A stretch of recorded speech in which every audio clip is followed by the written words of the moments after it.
오늘 말씀 11장 11절에서 24절 말씀입니다. 조금 길지만은 우리 한 절씩 교독하고 마지막 절은 같이 읽도록 하겠습니다. 로마서 11장 11절에서 24절 제가 먼저 읽도록 하겠습니다. 그러므로 내가 말하노니 그들이 넘어지기까지 실족하였느냐? 그럴 수 없느니라. 그들이 넘어짐으로 구원이 이방인에게 이르러 이스라엘로 시기나게 함이니라. 그들이 넘어짐이 세상의 풍성함이 되며 그들의 실패가 이방인의 풍성함이 되거든 하물며 그들의 충만함이니 내가 이방인인 너희에게 말하노라. 내가 이방인이 사도인 만큼 내 직분을 영광스럽게 여기노니 누구의 아무쪼록 오시게 하게 하여 그들 중에서 얼마를 구원하게 하렵니다. 그들은 버리는 것이 세상의 화목이 되거든 그 받아들이는 것이 죽은 자 가운데서 살아나는 것이 아니면 무엇이리요? 처음 익은 곡식들과 거룩한 즉 떡덩이도 그러하고 뿌리가 거룩한 즉 가지도 그러하니라. 또 한 가지 얼마가 꺾였는데 돌감람나무인 내가 그들 중에 접붙임이 되어 참 감람나무 뿌리의 진액을 함께 받는 자가 되었은즉 자랑하지 말라. 내가 뿌리를 보전하는 것이 아니요 뿌리가 너를 보전하는 것이다. 그러면 내 말이 가지들이 꺾인 것은 나로 접붙임을 받게 하려 함이라 하리니 그들은 믿지 아니하였으므로 그리고 너는 믿음으로 섰느니라. 높은 마음을 품지 말고 도리어 두려워하라. 하나님이 원 가지들도 아끼지 아니하였은즉 너도 아끼지 아니하시리라. 그러므로 하나님의 인자하심과 준엄하심을 보라. 넘어지는 자들에게는 준엄하심이 있으니 너희가 만일 하나님의 인자하심에 머물러 있으면 그 인자가 너희에게 있으리라. 그렇지 않으면 너도 지키는 바 되리라. 그들도 믿지 아니하는데 머무르지 아니하면 접붙임을 받으리니 이는 그들을 접붙이실 능력이 하나님께 있습니다. 내가 원 돌감나무에서 찍힘을 받고 본성에 거슬러 좋은 감람나무에 접붙임을 받았으니 원가지인 이 사람들이야 얼마나 더 자기 감람나무에 접붙임을 받으랴. 아멘.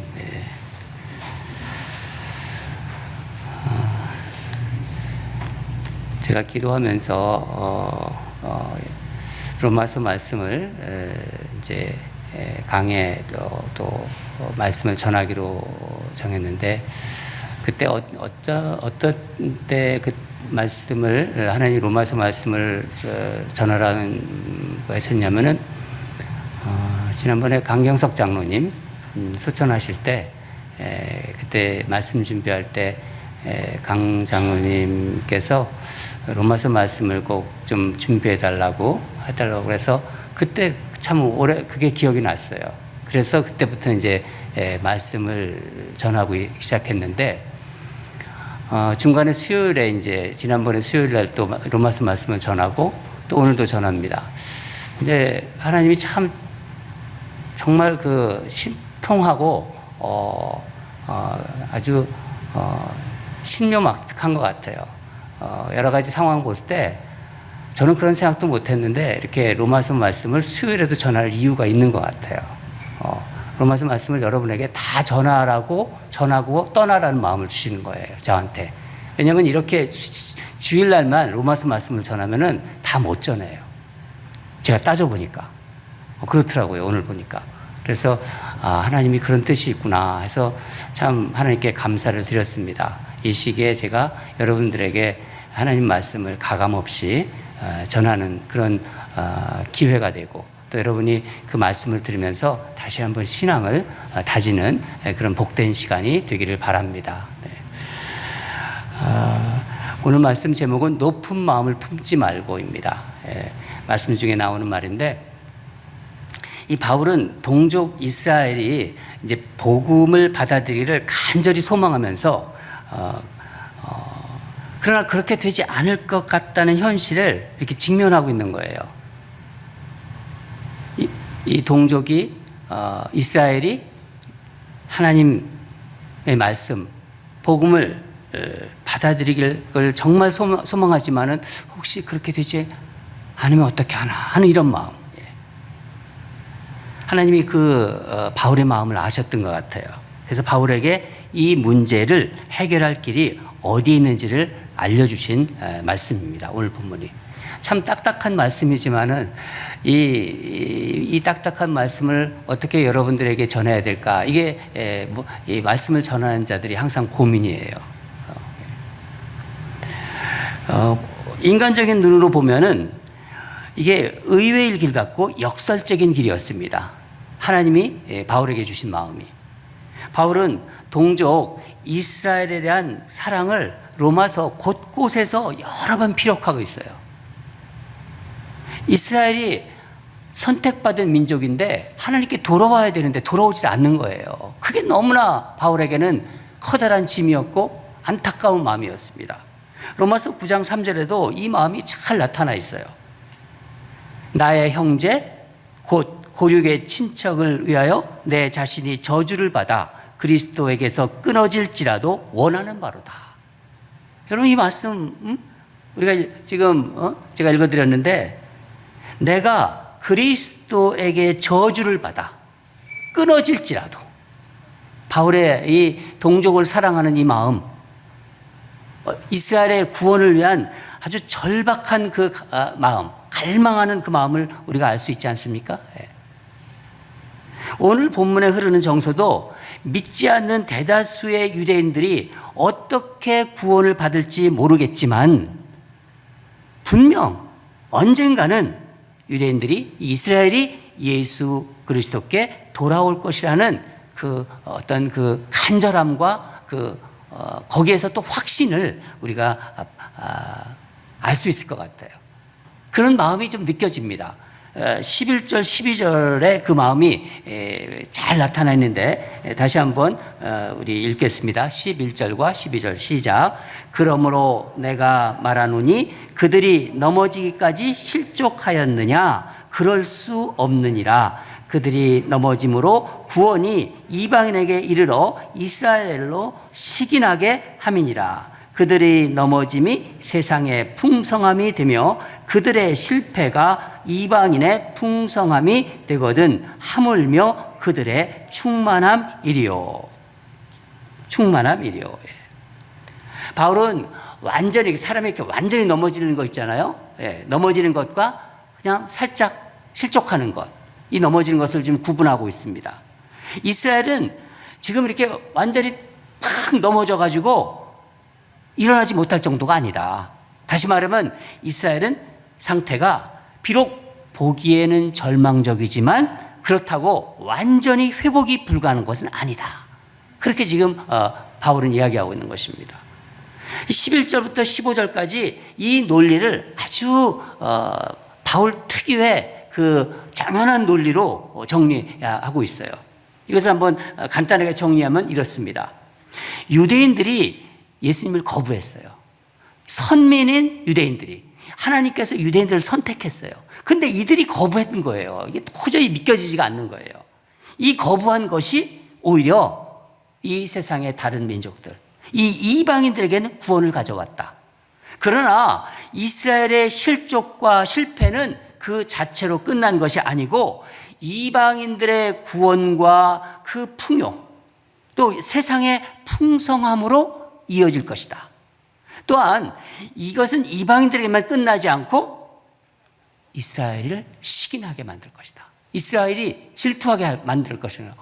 저들이 하나님을 믿네? 저들이 저런 풍성함을 향유하네?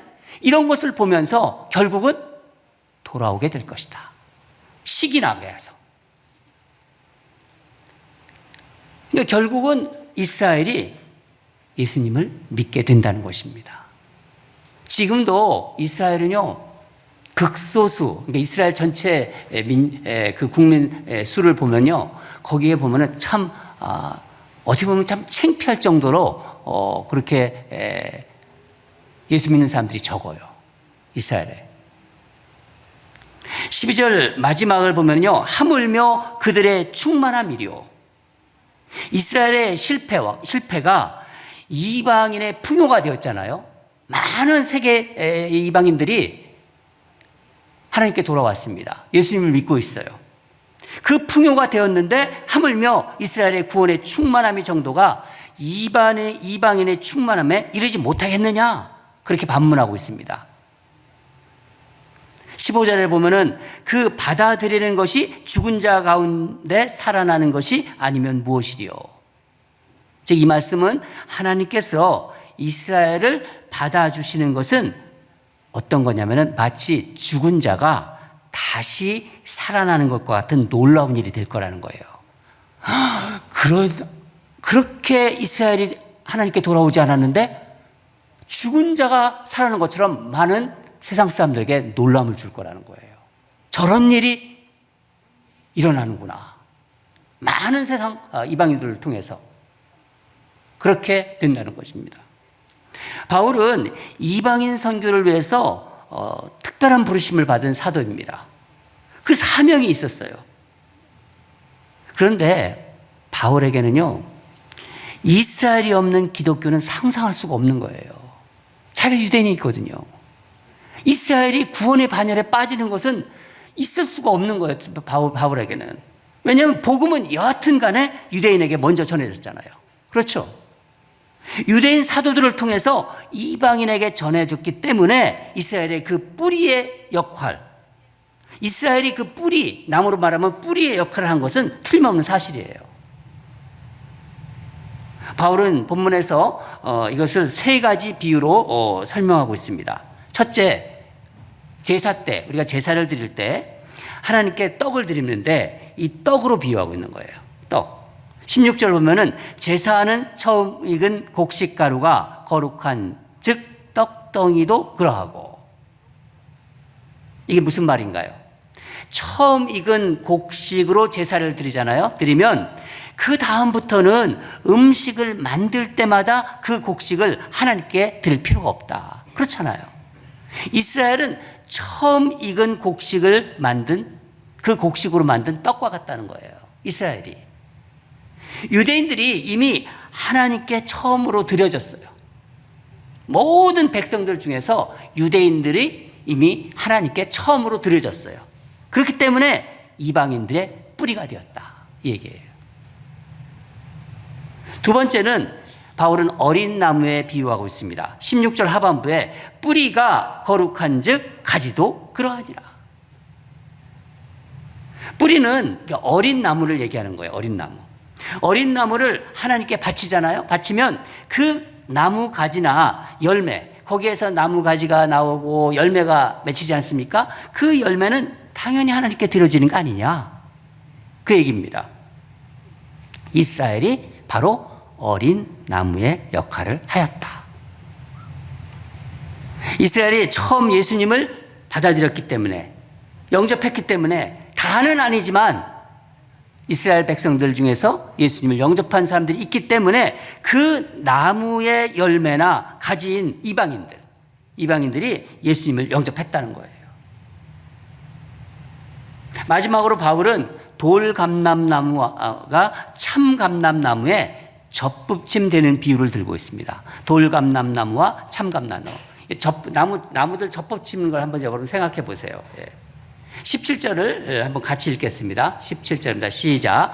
또한 또 한 가지 얼마가 꺾였는데 돌감람나무인 내가 그들 중에 접붙임이 되어 참감람나무의 진액을 함께 받는 자가 되었은즉.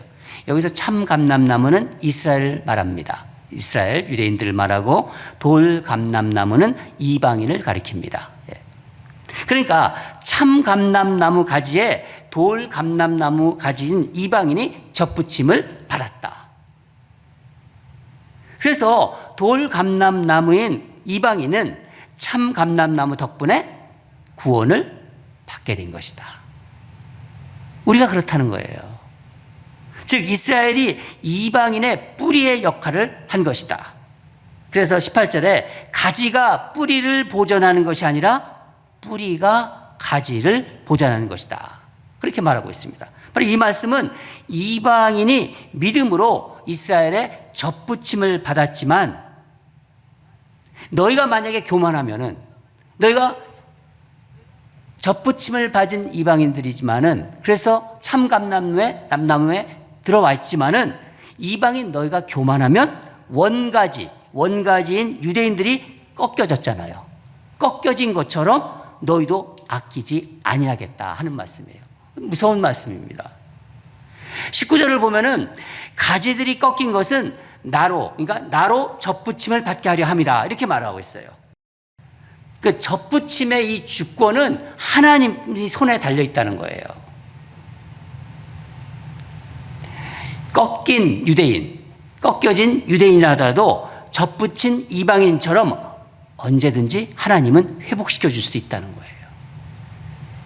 바울은 믿지 않는 유대인들이 다시 돌아올 수 있는 기회가 열려져 있음을 이야기하고 있는 거예요. 지금은 믿지 않아요. 그러나 이들은 돌아올 것이다. 그 문이 활짝 열려져 있다는 것을 이야기하고 있는 것입니다. 그것을 강조하고 있는 거예요. 이것은 믿는 이방인인 우리가 참감람나무, 우리는 돌감람나무인데 이 참감람나무에 접붙여진 것과 비교해도 조금도 이게 뒤지지 않는다는 거예요. 그들은 돌아올 것이다. 활짝 열려져 있다. 바울은 이 말씀 속에서 어떤 흐름을 바울의 말씀 속에서 우리가 어떤 걸 캐치할 수 있을까요? 그러니까 대다수의 유대인들이 하나님의 택한 백성들인 대다수 유대인들이 하나님의 은혜를 받지 못하고 있지만은 반드시 돌아오게 될 것이다. 그 마음에 안타까움이 있으면서도 그 마음뿐만 아니라 분명한 근거를 가지고 이야기하고 있는 것입니다. 그런데 그들의 이 실족함으로 인해서 우리들이 하나님의 은혜가 활짝 열려졌다는 거예요. 우리들에게 하나님의 은혜가 활짝 열려졌다는 거예요. 이방인이 사도로 자기가 부름받고 이방인들에게 복음을 전해요. 그래서 이방인들이 하나님의 품으로 들어왔다. 그러니까 하나님의 은혜가 이방인들에게 열렸다는 것도 바울은 말하고 있는 것입니다. 오늘 우리가 좀 주목할 말씀인데 다 같이 20절과 21절을 읽겠습니다. 20절과 21절 시작. 옳도다 그들이 믿지 아니함으로 꺾이고 너는 믿음으로 섰느니라. 높은 마음을 품지 말고 도리어 두려워하라. 하나님이 원가지들도 아끼지 아니하셨은즉 너도 아끼지 아니하시리라. 높은 마음을 품지 말고 도리어 두려워하라. 이 우리에게 하는 말씀이에요. 이 돌감나무들한테. 원가지도 꺾이지 아니하셨는데 너도 아끼지 아니하시리. 그러니까 접붙임을 받은 가지가 자기를 지탱해 주는 뿌리를 멸시하지 말라.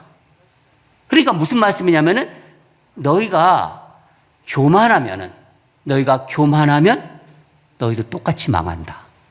너희도 그렇게 된다는 거예요. 유대인도 교만해서 믿지 못했다는 거예요. 유대인들이 교만했기 때문에 하나님을 거부했다는 거예요. 예수 그리스도를 거부했다는 거예요. 여기서 높은 마음, 바울이 쓰는 이 높은 마음이라는 게 뭡니까? 바로 교만하다는 거예요. 교만한 마음입니다. 이 교만한 마음은 하나님께서 가장 싫어하는 마음이에요. 인간을 볼 때 이 교만함을 하나님은 미워하십니다. 싫어하세요. 보지 않으세요. 이 구체적으로 무슨 말씀이신가요, 이게? 하나님을 믿는다고 그래요. 우리 이방인들에게 하는 말씀이에요.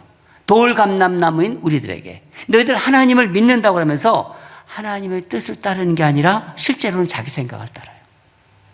말로는 하나님을 믿는다고 하면서 생각은 여전히 자기 생각을 얘기해요. 자기 의견을 얘기해요. 자기 주장을 굽히지 않아요.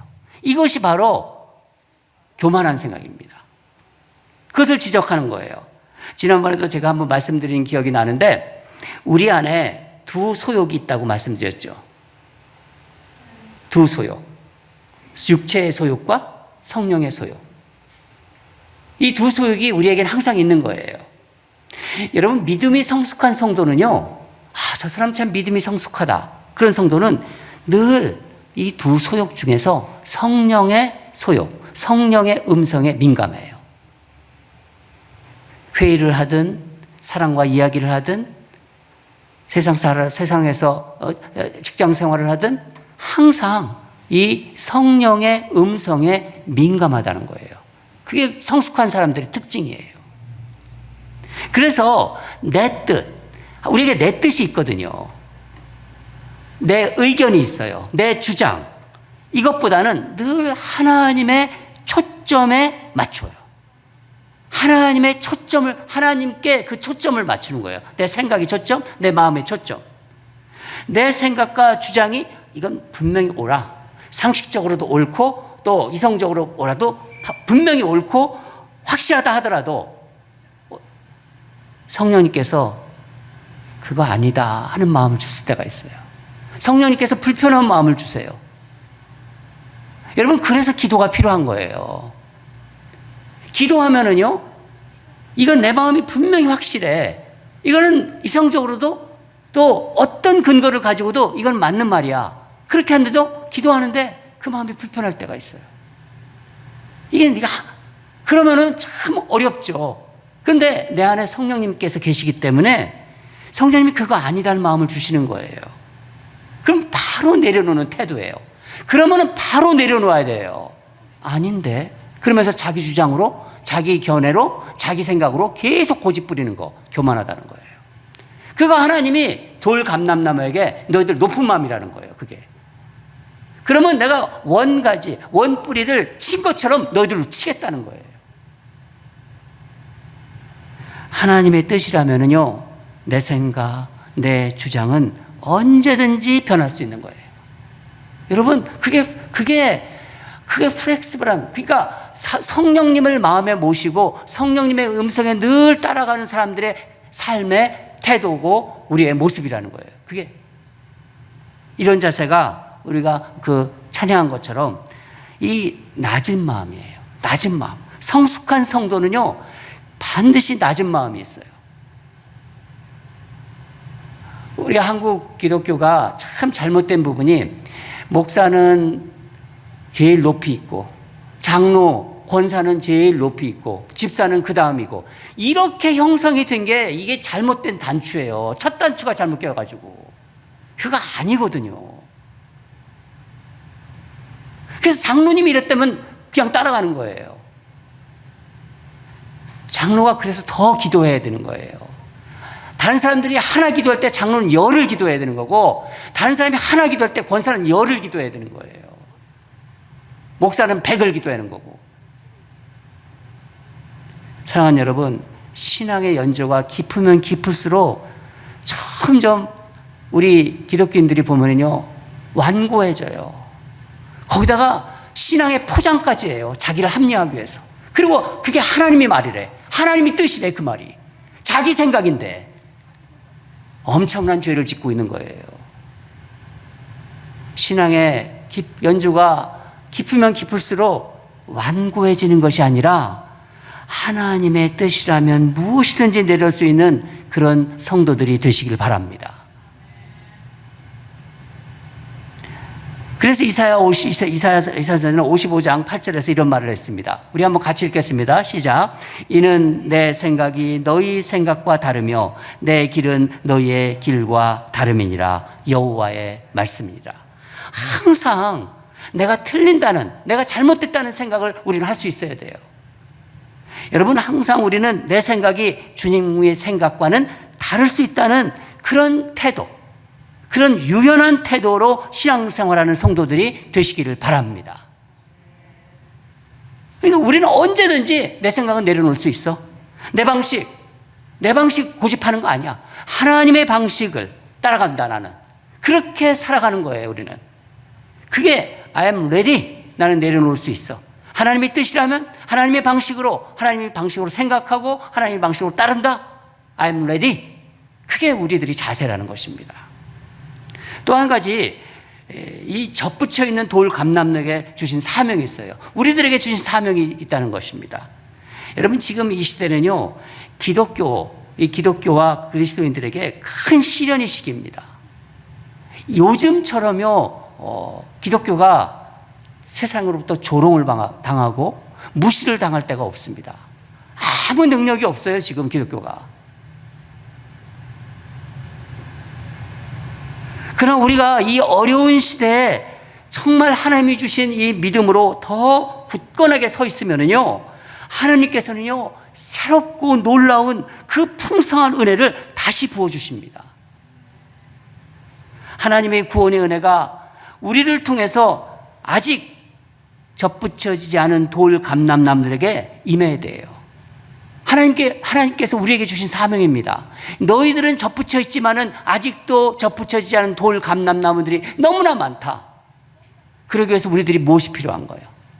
우리에게 하나님께서 요구하시는 게, 사도 바울을 통해서 우리에게 말씀하시는 게 무엇입니까? 우리는 다른 돌 감람나무들이 우리를 보고 우리가 살아가는 모습을 사람들이 봐요. 이 렌초에서도.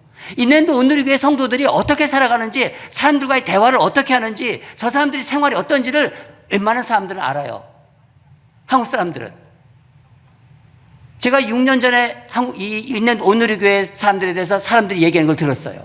지금 그 사람들이 우리를 어떻게 보는지도 우리는 알고 있어요.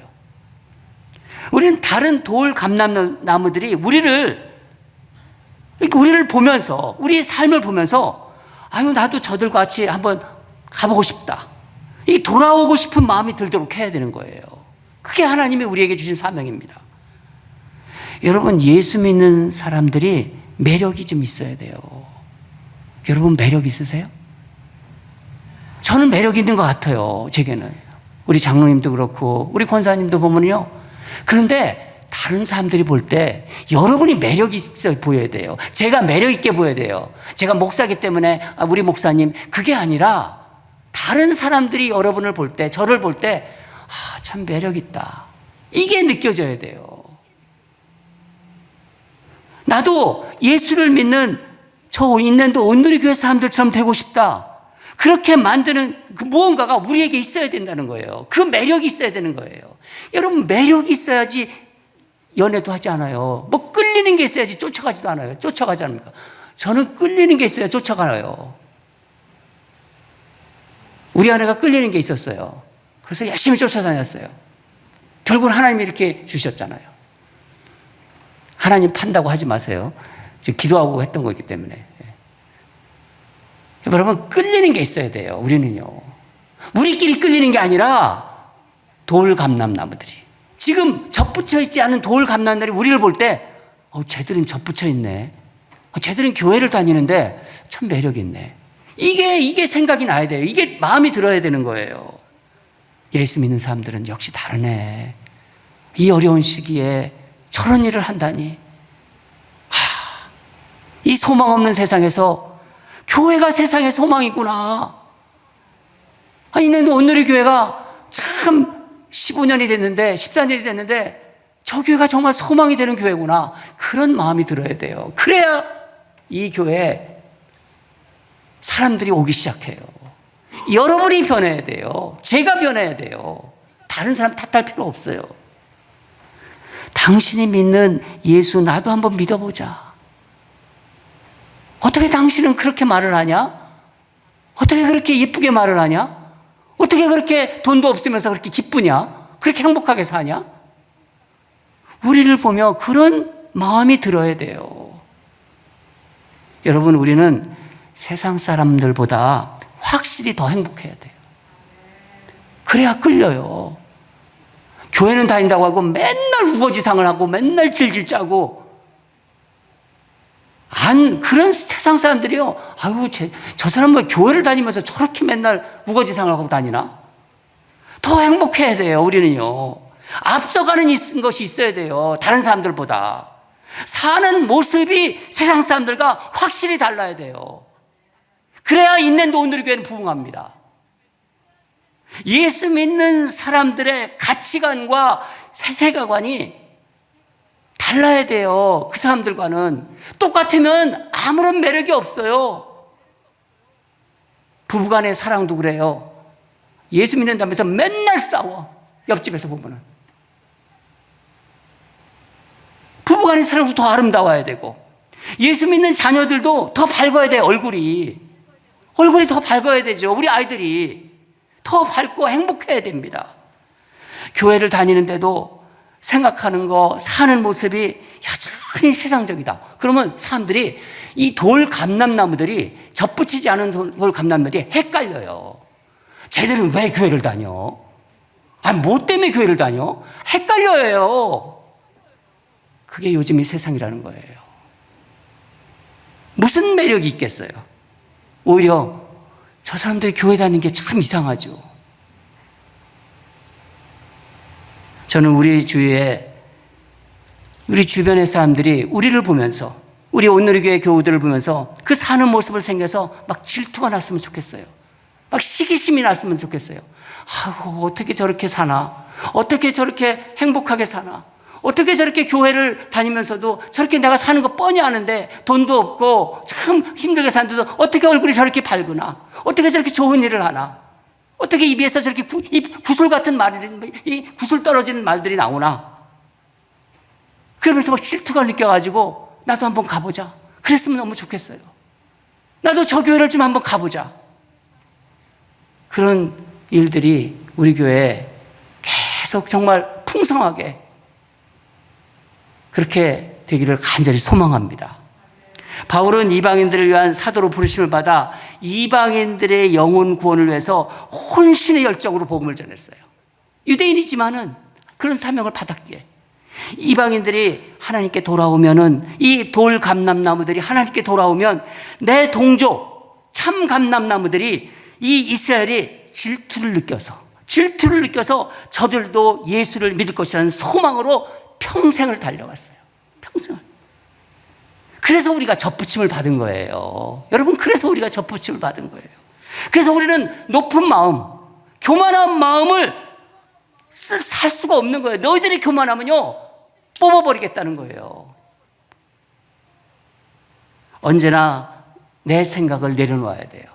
하나님이 내게 성령님께서 그 마음을 주시면은요, 교회 일이건 가정일이건 사람들과의 대화에서도 내 생각을 내려놓는 거예요. I'm ready. 나는 내려놓겠습니다. 하나님의 뜻을 따르는 돌 감람나무가 되어야 되는 이유입니다. 사랑하는 여러분, 여러분 영혼 구원하는 일에 얼마나 여러분의 시간과 에너지를 쓰고 계십니까? 여러분의 하루 일과 중에서, 여러분이 오늘 이제 올해도 연말이 되고 다음 때 이제 조금 있으면 11월이 돼요. 여러분이 올해 우리 한 사람 영혼 구원하자고 그렇게 했는데 그냥 입으로만 하는 겁니까?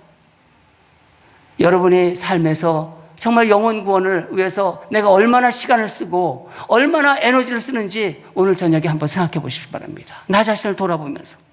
바울은 어떻게 고백합니까? 바울 사도행전 20장 24절을 한번 읽겠습니다. 사도행전, 같이 시작. 내가 달려갈 길과 주 예수께 받은 사명, 곧 하나님이 은혜의 복음을 증언하는 일을 마치려 하면은 나의 생명조차 조금도 귀한 것으로 여기지 아니하노라. 우리가 다 바울처럼 될 수는 없어요. 다 바울처럼 될 수는 없지만은 이런 열정, 이런 신앙의 야성이 회복될 때, 우리 교회에 이런 열정과 신앙의 야성들이 회복될 때, 이건 나이와 상관이 없습니다. 회복될 때 이 시대의 교회, 세상은 분명히 달라질 것입니다. 저는 이 말씀을 준비하면서 참 어려운 교리지만은 나에게 무엇을 말씀하고 계시는가, 여러분에게 어떤 말씀을 하나님은 전하기를 원하시는가를 생각하면서, 특별히 우리 있는 온누리교회, 제가 몸담았던 6년간의 교회를 돌아보면서 여러분 하나하나가 얼굴이 다 떠올랐어요. 정말 돌 감람나무로 접붙임을 받아 있는가? 정말 매력이 있는 사람들인가? 다른 돌 감람나무, 접붙임을 받지 못한 돌 감람나무들이 저분들을 보면서 매력 있게 생각하고 끌리는 점이 있는가? 이런 점을 생각하면서 때 자신 있게 말할 수가 없어요, 여러분. 여러분, 오늘 저녁에 오늘 이 말씀을 여러분 듣게 하셨습니다. 신앙생활을 할 때 우리가 다시 한번 이 시대가 얼마나 우리 교회뿐만 아니라 많은 교회가 어려움에 처해 있고 능력 없는 교회, 성령이 있는지 없는지도 그런 교회들이 그냥 가방 들고 왔다 갔다 교회가 왔다 시계보라처럼 왔다 갔다 하는 그런 교회들이 너무나 많이 있어요. 여러분, 우리 있는 온누리 교회는 이제 거듭나야 되고 이제 정말 돌 감람나무들한테 본이 되는 그런 우리 성도들이 되시기를 바랍니다. 우리 다 같이 기도하겠습니다. 하나님 아버지, 오늘 말씀을 주시면서 하나님 저에게 또 우리 성도들에게 사랑하기 때문에 아버지께서 이 돌감나무들에게 아직 접붙여 있는 나무들에게 어떤 모습이 되어야 할지를 다시 한번 말씀해 주셨습니다. 교만한 자가 되지 말라. 높은 마음을 갖지 말라. 또한 구원에 대한 열정이 우리에게 있는지를 다시 한번 돌아보는 시간을 허락해 주심에 감사드립니다. 3일 저녁에 나온 우리 사랑하는 성도들, 오늘 말씀을 들으면서 나의 신앙의 모습을 돌아보고 내가 어떻게 살아가고 있는지를 말씀에 비추어서 다시 한번 은혜 받은 자로서, 돌 감람나무로 접붙임 받은 자로서 다른 많은 이 시대에 접붙임 받지 못한 돌 감람나무들이 나를 어떻게 볼까를 생각하면서 그들을 향한 구원의 열정을 다시 한번 회복하는 그런 복된 시간으로 우리를 인도해 주시고, 말씀을 듣는 것을 그 들은 말씀대로 우리가 삶에서 이루어내는 귀하고 복된 성도들이 되게 하여 주시옵소서. 감사드리며 예수 그리스도 이름으로 기도드립니다. 아멘. 이제는 우리 주 예수 그리스도의 은혜와 하나님 아버지의 크신 사랑하심과 성령님의 위로교통 충만하심이 오늘 3일 저녁에 예배당에 나와 말씀을 들으면서 주님의 뜻이라면, 아버지의 마음이라면 언제든지 내 생각, 내 주장, 내 의견을 내려놓고 또한 영혼 구원의 열정으로 신앙의 야성을 정말 회복하기를 소망하며 결단하는 주를 사랑하는 있는 온누리교회 모든 성도들의 삶 위에 이제부터 영원히 항상 함께할지어다. 아멘.